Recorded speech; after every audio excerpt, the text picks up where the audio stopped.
Basava vlog Kannada. ನಾನುಮ್ಮ. Friends, ಎಲ್ಲರೂ ಹೇಗಿದ್ದೀರಾ? ಎಲ್ಲರೂ ಚೆನ್ನಾಗಿದ್ದೀರಾ ಅಂತ ಅಂದ್ಕೊತೀನಿ. ಫ್ರೆಂಡ್ಸ್, ಇನ್ನೂ ಯಾರೆಲ್ಲ ಚಾನಲ್ನ ಸಬ್ಸ್ಕ್ರೈಬ್ ಮಾಡ್ಕೊಂಡಿಲ್ಲ, ದಯವಿಟ್ಟು ಸಬ್ಸ್ಕ್ರೈಬ್ ಮಾಡ್ಕೊಳ್ಳಿ. ವಿಡಿಯೋನ ಎಲ್ಲರೂ ಸ್ಕಿಪ್ ಮಾಡ್ದೇನೆ ನೋಡಿ. ಇನ್ ಕೇಸ್ ಈ ವಿಡಿಯೋ ಏನಾದ್ರು ನಿಮಗೆ ಇಷ್ಟ ಆಯಿತು ಅಂತ ಹೇಳಿದ್ರೆ ದಯವಿಟ್ಟು ಒಂದು ಲೈಕ್ ಮಾಡಿ ಮತ್ತು ನಿಮ್ಮ ಫ್ರೆಂಡ್ಸ್ ಆ್ಯಂಡ್ ಫ್ಯಾಮಿಲಿಗೂ ಶೇರ್ ಮಾಡಿ. ಇನ್ನು ಇದು ಬಂದು ಮಂಗಳವಾರ ದಿನದ ಬೆಳಗ್ಗೆ ವ್ಲಾಗು. ಬೆಳಗ್ಗೆಯಿಂದನೇ ವ್ಲಾಗ್ನ ನಾನು ಶುರು ಮಾಡಿದ್ದೀನಿ. ಸೋಮವಾರ ದಿನ ಕಂಪನಿಯಿಂದನೇ ಟಿ ವಿನ ಇನ್ಸ್ಟಾಲೇಷನ್ ಮಾಡೋಕ್ಕೆ ಬಂದಿದ್ರು. ಅದ್ರದ್ದು ಸ್ವಲ್ಪ ಕ್ಲಿಪ್ಪಿಂಗ್ನ ನಾನು ಆ್ಯಡ್ ಮಾಡಿದ್ದೀನಿ. ಇನ್ನು ಲಾಸ್ಟ್ ಮಿನಿ ವ್ಲಾಗಲ್ಲೇ ಹೇಳಿದೆ ಭಾನುವಾರ ದಿನ ಟಿ ವಿ ತೊಗೊಂಡು ಬಂದಿದ್ವಿ ಅಂತ. ಇನ್ನು ಸೋಮವಾರ ದಿನ ಅದನ್ನು ಇನ್ಸ್ಟಾಲೇಷನ್ ಮಾಡಿಕೊಟ್ರು ಕಂಪನಿಯಿಂದನೇ ಬಂದು. ಇನ್ನು ಇದಕ್ಕೆ ಕೇಬಲ್ ಇಳಿಸೋದ ಅಥವಾ ಈ ಥರ ಏನಾದ್ರು ಡಿಶ್ ಹಾಕ್ಸೋದ ಅಂತ ಅಂದಾಗ, ಇಲ್ಲಿ ನಮ್ಮ ಮನೆ ಅಕ್ಕಪಕ್ಕ ಇರೋರು ಆಲ್ಮೋಸ್ಟ್ ಎಲ್ಲ ಕೇಬಲ್ಲೇ ಕನೆಕ್ಟ್ ಮಾಡಿಸಿರೋದು. ಸೊ ಹಾಗಾಗಿ ಸ್ವಲ್ಪ ಚಾನಲ್ಗಳೆಲ್ಲ ಜಾಸ್ತಿ ಬರುತ್ತೆ. ಸೊ ಹಾಗಾಗಿ ಕೇಬಲ್ಲೇ ಕನೆಕ್ಟ್ ಮಾಡಿಸ್ಕೊಂಡ್ಬಿಡಿ ಅಂತ ಹೇಳಿದ್ರು. ಸೊ ಹಾಗಾಗಿ ಕೇಬಲ್ನ ಇಳಿಸ್ಕೊಂಡ್ವಿ. ಅದನ್ನು ಮಂಗಳವಾರ ದಿನ ಕನೆಕ್ಟ್ ಮಾಡಿಕೊಟ್ರು. ಮಂಗಳವಾರ ದಿನ ಕನೆಕ್ಟ್ ಎಲ್ಲ ಆದಮೇಲೆ ಕೇಬಲ್ ಐಡಿಯಾ ಕಮ್ಮಿ, ಸೊ ಹಾಗಾಗಿ ಎಲ್ಲ ಕೂಡ ಅವರೇ ಹೇಳ್ಕೊಟ್ಬಿಟ್ಟು ಹೋದರು. ಇನ್ನು ಕೇಬಲ್ ಎಳ್ಸಿದ್ಮೇಲೆ ನಾನು ಕೂಡ ಶಾಪ್ ಹತ್ರ ಹೊರಟೋದೆ. ಇನ್ನು ಸಂಜೆನೇ ಇದು ಕಂಟಿನ್ಯೂಷನ್ ವ್ಲಾಗು. ಸ್ವಲ್ಪ ಬಂದು ಕಾಫಿ ಎಲ್ಲ ಮಾಡಿ, ಸ್ವಲ್ಪ ಹಸ್ಬೆಂಡು ಕೂಡ ಬಂದರು. ಸೊ ಅವ್ರ ಜೊತೆ ಕಾಫಿ ಕುಡ್ಕೊಂಡು ಆಲ್ರೆಡಿ ಟಿ ವಿನೂ ಕೂಡ ಆನ್ ಮಾಡ್ಕೊಂಡಿದ್ದೆ. ಪೂಜೆ ಏನೂ ಮಾಡಿರಲಿಲ್ಲ. ಸ್ವಲ್ಪ ಮಂಗಳವಾರ ಆಗಿದ್ದರಿಂದ ಮನೇಲಿ ಹೇಗಿದ್ರು ಪೂಜೆ ಮಾಡ್ತೀನಿ ಅಲ್ವಾ, ಸೊ ಆವಾಗ ಒಟ್ಟಿಗೆ ಪೂಜೆ ಮಾಡ್ಕೊಳ್ಳೋಣ ಅಂತ ಹೇಳ್ಬಿಟ್ಟು ಹಾಗೆ ಟಿ ವಿ ನೋಡಿಕೊಂಡು ಮನೆ ಕೆಲಸನೂ ಕೂಡ ಶುರು ಮಾಡಿಕೊಂಡೆ. ಇನ್ನು ಮನೆ ಕಸ ಎಲ್ಲ ಗುಡಿಸಿ ಮನೆಯೂ ಕೂಡ ಒರೆಸ್ಕೊಂಡು ನಾನು ಕೂಡ ಸ್ನಾನ ಮಾಡಿಕೊಂಡೆ. ಸೋಮವಾರ ದಿನ ಚತುರ್ಥಿ ಇದ್ದಿದ್ದರಿಂದ ಸೊ ದೇವ್ರ ಮನೆಯಲ್ಲೂ ಕೂಡ ಡೀಪ್ ಕ್ಲೀನಿಂಗ್ ಮಾಡ್ಕೊಂಡಿದ್ದೆ. ಮಂಗಳವಾರ ದಿನ ಬರೀ ದೇವ್ರ ಮೇಲಿದ್ದು ಹೂಗಳನ್ನೆಲ್ಲನೂ ತೆಗೆದು ಹೊಸ ಹೂಗಳನ್ನ ಇಟ್ಕೊಂಡು ಪೂಜೆಗೆ ರೆಡಿ ಮಾಡಿಕೊಂಡೆ. ಸಾಮಾನ್ಯವಾಗಿ ದೇವ್ರ ಮನೆನ ಡೀಪ್ ಕ್ಲೀನಿಂಗ್ ಮಾಡಿದಾಗ ಅಷ್ಟೇ ಸ್ವಲ್ಪ ಜಾಸ್ತಿ ಕೆಲಸ ಹಿಡಿಯುತ್ತೆ. ಅಂದರೆ ದೀಪಗಳೆಲ್ಲ ತೊಳೆದು ದೇವ್ರ ಫೋಟೋಗಳಿಗೆಲ್ಲ ರೆಡಿ ಮಾಡ್ಕೋಬೇಕಲ್ವ. ಸೊ ಆವಾಗ 1 ಅವರ್ 2 ಅವರ್ ಆಗುತ್ತೆ. ಇನ್ನು ರೆಗ್ಯುಲರಾಗಿ ಬೇರೆ ದಿನಗಳಲ್ಲೆಲ್ಲ ಸ್ವಲ್ಪ ಒಂದು ಹಾಫ್ ಆನ್ ಅವರ್ 3/4 ಗಂಟೆಲೆಲ್ಲ ಪೂಜೆ ಎಲ್ಲ ಮುಗಿಸ್ಕೊಂಡು ಬಿಡ್ತೀನಿ. ಇನ್ನು ನೈವೇದ್ಯಕ್ಕೆ ಅಂತ ಹೇಳ್ಬಿಟ್ಟು ಕಳಶದ ಕೆಳಗಡೆ ಇಟ್ಟಿದ್ನಲ್ಲ ಅಕ್ಕಿ, ಸೊ ಅದರಿಂದ ಪಾಯಸ ಮಾಡ್ಕೋಬೇಕಿತ್ತು. ಸೊ ಹಾಗಾಗಿ ಗ್ಯಾಸ್ ಸ್ಟವ್ಗೂ ಕೂಡ ಪೂಜೆ ಮುಗಿಸ್ಕೊಂಡೆ. ಸಾಮಾನ್ಯವಾಗಿ ಎಲ್ರಿಗೂ ಗೊತ್ತಿರುತ್ತೆ, ಮನೆಗೆ ಏನಾದ್ರು ಈ ಥರ ಎಲೆಕ್ಟ್ರಿಕಲ್ ಐಟಮ್ ತಂತು ಅಂತ ಹೇಳಿದ್ರೆ ಅಥವಾ ವೆಹಿಕಲ್ ಏನಾದ್ರು ತಂತು ಅಂತ ಹೇಳಿದ್ರೆ ಮೊದಲಿಗೆ ಪೂಜೆ ಮಾಡ್ಕೊಳ್ಳೋದು ನಮ್ಮ ಸಂಪ್ರದಾಯ. ಸೊ ಹಾಗಾಗಿ ನಾನು ಸ್ವಲ್ಪ ಪೂಜೆನೂ ಮಾಡ್ತಿದ್ದೆ ಅಲ್ವಾ, ಸೊ ಹಾಗಾಗಿ ಟಿ ವಿಗೂ ಕೂಡ ಪೂಜೆ ಮುಗಿಸ್ಕೊಂಡೆ. ಇನ್ನು ಸೋಮವಾರ ದಿನವೇ ಪೂಜೆ ಮಾಡ್ಕೊಳ್ಳೋಣ ಅಂತ ಅಂದ್ಕೊಂಡೆ. ಸಾಮಾನ್ಯವಾಗಿ ಮಂಗಳವಾರ ದಿನವೂ ಕೂಡ ಮಾಡ್ತೀನಿ ಅಲ್ವಾ, ಮಂಗಳವಾರ ದಿನವೇ ಮಾಡ್ಕೊಳ್ಳೋಣ, ಹೇಗಿದ್ರು ಕೇಬಲ್ ಅಷ್ಟೊತ್ತಿಗೆ ಕನೆಕ್ಟ್ ಮಾಡಿರ್ತಾರೆ ಅಂತ ಹೇಳ್ಬಿಟ್ಟು ಮಂಗಳವಾರ ದಿನ ಮಾಡ್ಕೊಳ್ಳೋಣ ಅಂತ ಪ್ಲ್ಯಾನ್ ಮಾಡಿಕೊಂಡೆ. ಇನ್ನು ಮಂಗಳವಾರ ದಿನ ಆಗಿರೋದ್ರಿಂದ ಕಾಮಾಕ್ಷಿ ದೀಪನೂ ಕೂಡ ಹಚ್ತಿದ್ದೀನಿ. ನಾನು ಆಲ್ರೆಡಿ ಕಾಮಾಕ್ಷಿ ದೀಪದ ಬಗ್ಗೆ ಒಂದು ಲಾಸ್ಟ್ ವೀಡಿಯೋಗಳಲ್ಲಿ ಹೇಳಿದ್ದೀನಿ. ನನಗೆ ಅದನ್ನು ಹಚ್ಚಿದ ಮೇಲೆ ತುಂಬಾ ಒಳ್ಳೆ ರಿಸಲ್ಟ್ ಅನ್ನೋದು ಸಿಕ್ತು. ನೀವು ಏನೇ ಹೇಳಿ ಮಾರ್ನಿಂಗ್ ಟೈಮು ಅಂದರೆ ನಾವು ಬ್ರಾಹ್ಮಿ ಮುಹೂರ್ತದಲ್ಲಿ ದೀಪ ಹಚ್ತೀವಲ್ಲ ಆವಾಗ, ಮತ್ತು ಈ ಥರ ಮುಸ್ಸಂಜೆಲಿ ಮನೇಲಿ ದೀಪ ಹಚ್ಚಿ ಈ ಥರ ಮನೆಗೆಲ್ಲ ಧೂಪದ ಹೊಗೆ ಹಾಕಿದಾಗ ಮನೇಲಿ ಇರೋ ಪಾಸಿಟಿವ್ ವೈಬ್ಸು ಇನ್ಯಾವಾಗಲೂ ಕೂಡ ಸಿಗಲ್ಲ ಅನ್ನೋದು ನನ್ನ ಪರ್ಸ್ನಲ್ ಒಪಿನಿಯನ್ನು.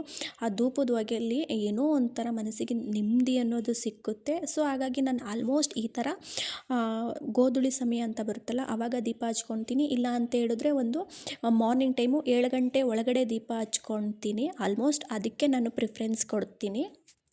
ಮಧ್ಯಾಹ್ನ ಟೈಮು ಜಾಸ್ತಿ ನಾನು ಪೂಜೆ ಮಾಡ್ಕೊಳ್ಳಿಕ್ಕೆ ಹೋಗಲ್ಲ.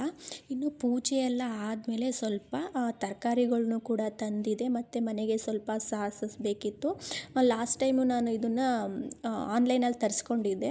ಟೊಮೊಟೊ ಸಾಸೊಂದು ತರಿಸಿರಲಿಲ್ಲ. ಸೊ ಅದನ್ನು ಪ್ರಾವಿಷನ್ ಸ್ಟೋರಲ್ಲೇ ತೊಗೊಂಡು ಸ್ವಲ್ಪ ತರಕಾರಿಗಳು ತರಬೇಕಾದ್ರೆ ಬೆಂಡೆಕಾಯಿನೂ ಕೂಡ ತೊಗೊಂಡು ಬಂದಿದ್ದೆ. ಸ್ವಲ್ಪ ಬೆಂಡೆಕಾಯಿ ಗೊಜ್ಜು ಮಾಡೋಣ ಅಂತೇಳಿ ಬೆಂಡೆಕಾಯಿನೂ ಕೂಡ ಕಟ್ ಮಾಡಿಕೊಂಡು ಅದನ್ನು ಸ್ವಲ್ಪ ಫ್ರೈ ಮಾಡ್ಕೊಳ್ಳಿಕ್ಕೆ ನಾನೊಂದು ಪಾನ್ನ ಇಟ್ಕೊಂಡು ಸ್ವಲ್ಪ ಎಣ್ಣೆ ಅಂದರೆ 1 ಸ್ಪೂನ್ ಆಗುವಷ್ಟು ಎಣ್ಣೆನ ಹಾಕ್ಕೊಂಡು ಕಟ್ ಮಾಡ್ಕೊಂಡಿರೋ ಬೆಂಡೆಕಾಯಿನ ಹಾಕಿ ಸ್ವಲ್ಪ ಅರಿಶಿನ ಮತ್ತು ಉಪ್ಪನ್ನ ಹಾಕಿ ಚೆನ್ನಾಗಿ ಒಂದು 5 ರಿಂದ 6 ನಿಮಿಷ ಅಂತ ಅಂದರೆ ಅದು ಸ್ವಲ್ಪ ಲೋಳೆ ಇದೆಯಲ್ಲ ಅದೆಲ್ಲ ಹೋಗೋವರೆಗೂ ಕೂಡ ಫ್ರೈ ಮಾಡ್ಕೊಳ್ಬೇಕು. ನಂತರ ಇವಾಗ ನಾನೊಂದು ಚಿಕ್ಕ ಮಿಕ್ಸಿ ಜಾರ್ಗೆ 2 ಟೊಮೊಟೊ ಹಣ್ಣನ್ನು ಹಾಕ್ಕೊಂಡು ಅದನ್ನು ನಾನು ಟೊಮೊಟೊ ಪ್ಯೂರಿನ ಮಾಡಿಕೊಂಡು ಎತ್ತಿಟ್ಕೊಂಡಿದ್ದೀನಿ.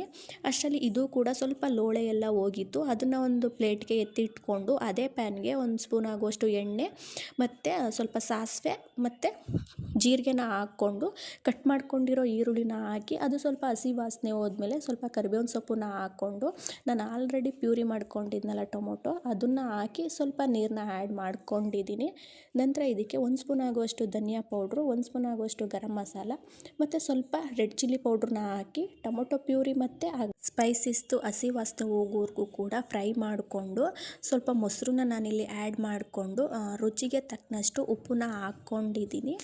ನಂತರ ಇದಕ್ಕೆ ಸ್ವಲ್ಪ ಕಸೂರಿ ಮೇಥಿನ ಆ್ಯಡ್ ಮಾಡಿಕೊಂಡು ನಾನು ಆಲ್ರೆಡಿ ಫ್ರೈ ಮಾಡ್ಕೊಂಡಿದ್ನಲ್ಲ ಬೆಂಡೆಕಾಯಿ ಅದನ್ನು ಹಾಕಿ ಒಂದು 3-4 ನಿಮಿಷ ಮಸಾಲೆಯಲ್ಲಿ ಫ್ರೈ ಮಾಡಿಕೊಂಡು ಲಾಸ್ಟಲ್ಲಿ ಸ್ವಲ್ಪ ಕೊತ್ತಂಬರಿ ಸೊಪ್ಪು ಮತ್ತು ಒಂದು ಹಸಿಮೆಣ್ಸಿನ್ಕಾಯಿನ ಹಾಕ್ಕೊಂಡು ಒಂದು 2 ನಿಮಿಷ ಫ್ರೈ ಮಾಡಿಕೊಂಡ್ರೆ ತುಂಬಾ ಟೇಸ್ಟಿಯಾಗಿರೋ ಬೆಂಡೆಕಾಯಿ ಗೊಜ್ಜು ರೆಡಿ ಆಗಿಬಿಡುತ್ತೆ. ಚಪಾತಿಗೆ, ದೋಸೆಗೆ, ಬಿಸಿ ಬಿಸಿ ಅನ್ನಕ್ಕೂ ಕೂಡ ಚೆನ್ನಾಗಿರುತ್ತೆ. ಮತ್ತು ಸ್ವಲ್ಪ ಮನೇಲಿ ಮೊಳಕೆ ಕಾಳಿತ್ತು, ಸೊ ಹಾಗಾಗಿ ವಡೆ ಮಾಡ್ಕೊಳ್ಳೋಣ, ನನ್ನ ಮಗನಿಗೂ ಆಗುತ್ತೆ ಅಂತ ಹೇಳ್ಬಿಟ್ಟು ಮೊಳಕೆ ಕಾಳನ್ನ ನೀರು ಹಾಕ್ತೇನೆ ಸ್ವಲ್ಪ ತರಿಗೆ ರುಬ್ಕೊಂಡಿದ್ದೀನಿ. ತೀರಾ ನುಣ್ಣಗೂ ಅಲ್ಲ, ತೀರಾ ಕಾಳು ಥರನೂ ಅಲ್ಲ, ಆ ಥರ ರುಬ್ಕೊಂಡು ಸ್ವಲ್ಪ ಇದಕ್ಕೆ ಒಂದು ಕಟ್ ಆಗುವಷ್ಟು ಚಿಕ್ಕದು 1 ಕಟ್ ಆಗುವಷ್ಟು ಪಾಲಕ್ ಸೊಪ್ಪನ್ನ ಕಟ್ ಮಾಡ್ಕೊಂಡು ಹಾಕ್ಕೊಂಡು 1-2 ಈರುಳ್ಳಿನ ಹಾಕಿ 1 ಸ್ಪೂನ್ ಆಗುವಷ್ಟು ಕಡಲೆ ಹಿಟ್ಟು, ಸ್ವಲ್ಪ ಚಿಲ್ಲಿ ಫ್ಲೇಕ್ಸ್ನ ನಾನು ಹಾಕ್ಕೊಂಡಿದ್ದೀನಿ. ಹಸಿಮೆಣ್ಸಿನ್ಕಾಯಿನ ಹಾಕಿಲ್ಲ, ಯಾಕಂತೇಳಿದ್ರೆ ನನ್ನ ಮಗ ತಿಂತಾನೆ ಅಲ್ವಾ, ಸೊ ಹಾಗಾಗಿ ಖಾರ ಇರುತ್ತೆ ಅಂತ ಹೇಳ್ಬಿಟ್ಟು ಚಿಲ್ಲಿ ಫ್ಲೇಕ್ಸ್ನ ಹಾಕ್ಕೊಂಡು ಕಾದಿರೋ ಎಣ್ಣೆಗೆ ನಾವು ನಾರ್ಮಲಾಗಿ ವಡೆ ಬೇಯಿಸ್ತೀವಲ್ಲ ಆ ಥರ ಲೋ ಫ್ಲೇಮಲ್ಲಿ ಬೇಯಿಸ್ಕೊಳ್ಬೇಕು. ತುಂಬಾ ಎಲ್ದಿಯಾಗೂ ಇರುತ್ತೆ ಮತ್ತು ಚೆನ್ನಾಗೂ ಇರುತ್ತೆ. ನಾರ್ಮಲ್ ವಡೆಗಿನ್ನ ಸ್ವಲ್ಪ ಟೇಸ್ಟು ಕೂಡ ಡಿಫ್ರೆಂಟಾಗಿರುತ್ತೆ. ಪಾಲಕ್ ಸೊಪ್ಪು ಮತ್ತು ಮೊಳಕೆ ಕಾಳನ್ನು ಯೂಸ್ ಮಾಡಿರೋದ್ರಿಂದ ಮಕ್ಳಿಗೂ ಕೂಡ ಆರಾಮಾಗಿ ಕೊಡ್ಬೋದು. ಸೊ ಹಾಗಾಗಿ ಈ ಥರ ಮಾಡಿಕೊಂಡೆ. ಇನ್ನು ಸ್ವಲ್ಪ ವಡೆ ಬೆಂದಿರೋದೇ ಎಣ್ಣೆ ಇತ್ತಲ್ಲ, ಅದಕ್ಕೆ ಸ್ವಲ್ಪ ಹಪ್ಳನೂ ಕೂಡ ಹಾಕ್ಕೊಂಡೆ. ಇನ್ನು ಅಡುಗೆ ಕೂಡ ಆಯಿತು. ಅಷ್ಟರಲ್ಲಿ ಹಸ್ಬೆಂಡ್ ಕೂಡ ಬಂದಿದ್ದರು. ನಾನು ಬೆಂಡೆಕಾಯಿ ಗೊಜ್ಜಿಗೆ ಕಾಂಬಿನೇಷನ್ ಆಗಿ ವೈಟ್ ರೈಸ್ ಮಾಡ್ಕೊಂಡಿದ್ದೆ, ಚಪಾತಿ ಮಾಡಿರಲಿಲ್ಲ. ವೈಟ್ ರೈಸ್ಗೂ ಕೂಡ ತುಂಬಾ ಚೆನ್ನಾಗಿತ್ತು, ಟೇಸ್ಟಿಯಾಗಿ ಚೆನ್ನಾಗಿತ್ತು. ಬಿಸಿ ಬಿಸಿ ಅನ್ನದ ಜೊತೆಗೆ ಸಖತ್ತಾಗಿತ್ತು ಅಂತಲೇ ಹೇಳ್ಬೋದು. ಒಂದು ಸಲ ಟ್ರೈ ಮಾಡಿ. ಇನ್ನು ಅಷ್ಟರಲ್ಲಿ ಹಸ್ಬೆಂಡ್ ಕೂಡ ಬಂದರು.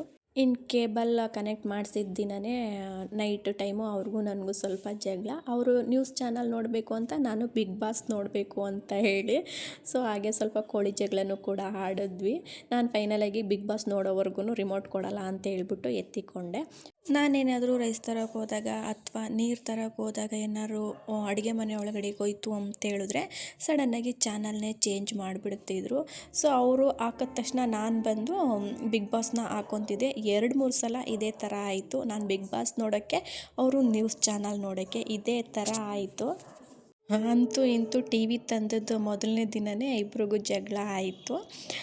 ಫ್ರೆಂಡ್ಸ್, ವಿಡಿಯೋನ ನಾನು ಇಲ್ಲಿಗೆ ಎಂಡ್ ಮಾಡ್ತಾಯಿದ್ದೀನಿ. ವಿಡಿಯೋನ ಕೊನೆವರೆಗೂ ನೋಡಿದ್ದೀರಾ ಅಂತ ಅಂದ್ಕೊತೀನಿ. ದಯವಿಟ್ಟು ಇನ್ನೂ ಯಾರೆಲ್ಲ ಚಾನಲ್ನ ಸಬ್ಸ್ಕ್ರೈಬ್ ಮಾಡ್ಕೊಂಡಿಲ್ಲ, ಸಬ್ಸ್ಕ್ರೈಬ್ ಮಾಡ್ಕೊಳ್ಳಿ. ಆದಷ್ಟು ಸಪೋರ್ಟ್ ಮಾಡಿ. Thank you friends.